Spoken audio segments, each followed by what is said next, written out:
Hey guys, Superscat. Just going to do a special feature on borage in my garden, and I'm going to show you the edibles that we're slowly growing. We've been here about 4 years and we've been deliberately letting parts of it rewild and other parts we're adding in edible food. It's not so obvious.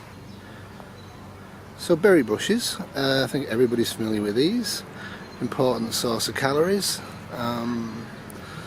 And also very, very, very tasty, which is kind of the major thing, isn't it? Delicious. So the garden's starting to bloom. Like chlamydia, I always get the name wrong, whatever it is, something like that. It's not doing great, but the other one is, I'll show you that.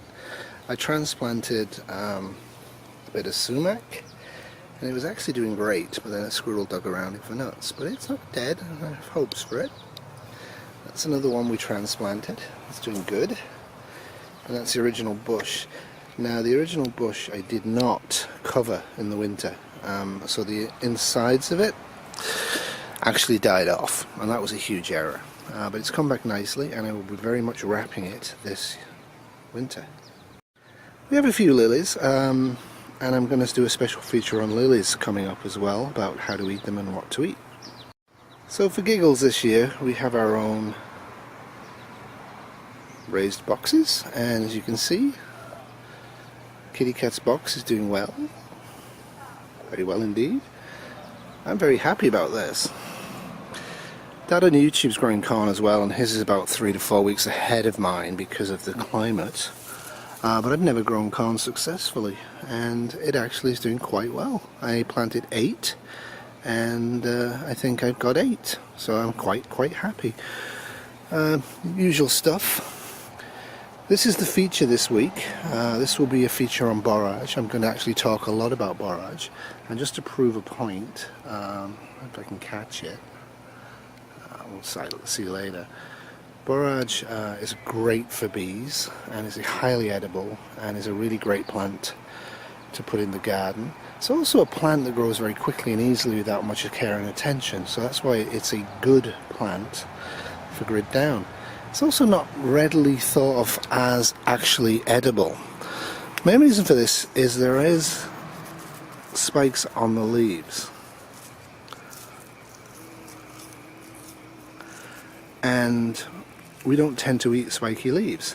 Now the leaves are edible. I've never eaten them. Apparently they taste a bit like cucumber, and they do.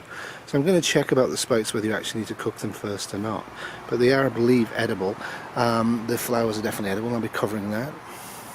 Swiss chard. Yeah, it was alkali ground. I've been putting ash on, but not adding pine leaves every year, and I was making the ground more and more alkali, and my bellwether crop, the Swiss chard, tried to tell me that, and YouTube did tell me that. I let a few of these go to seed. First time ever for me making tomatoes. I don't eat tomatoes, nor does Kitty, unless it's chopped up in a sauce. Don't like the texture of tomatoes, the big ones. So we're going to do tomatoes, and we're going to can them and see how that goes. Kitty did can some tomatoes last year that she bought. Like I said, berry bushes are very, very important. Now we don't have anywhere near enough berry bushes here, but we have some, and some is better than none. Realistically, in grid down, you need a huge garden. You need a huge amount of food. An organic garden without pesticides, without fertilizer, without gasoline, without mechanics, you can figure on losing between 25 and 75% of all your crops to disease and natural predators. We're thinking about how much food would 2 people need to grow to live okay for a year. It's a huge amount. Now being vegan, Kitty and me have got kind of a kickstart on that because we eat plants anyway. But we supplement that by going to the grocery stores and buying rice and pastas and sauces and tofu products and all the rest of it. I have done soybeans in the past, and I will do soybeans again, because I think it's important for us to be able to get soybean production going quite early on in grid down. And obviously once we've retired in a year or two, all of that stuff's going to become much more important to us because we'll have the time and the energy to do it.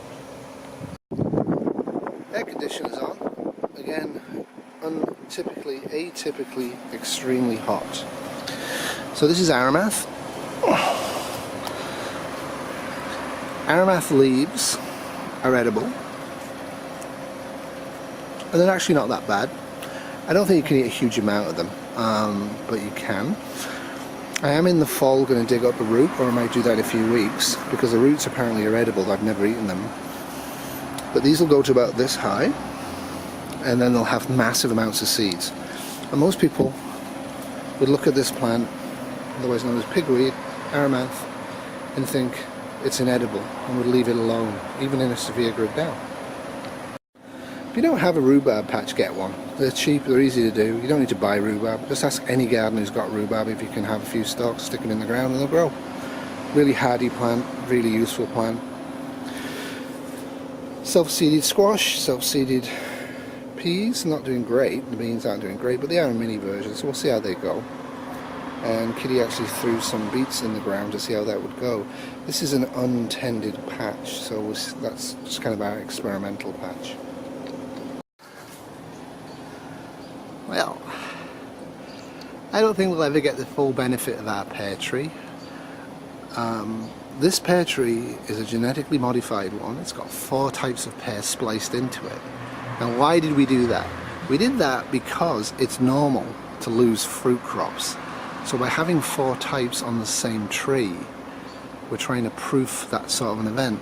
Now, I can't really see if we're getting flowers this year, and I don't think we are. So we'll see how that goes.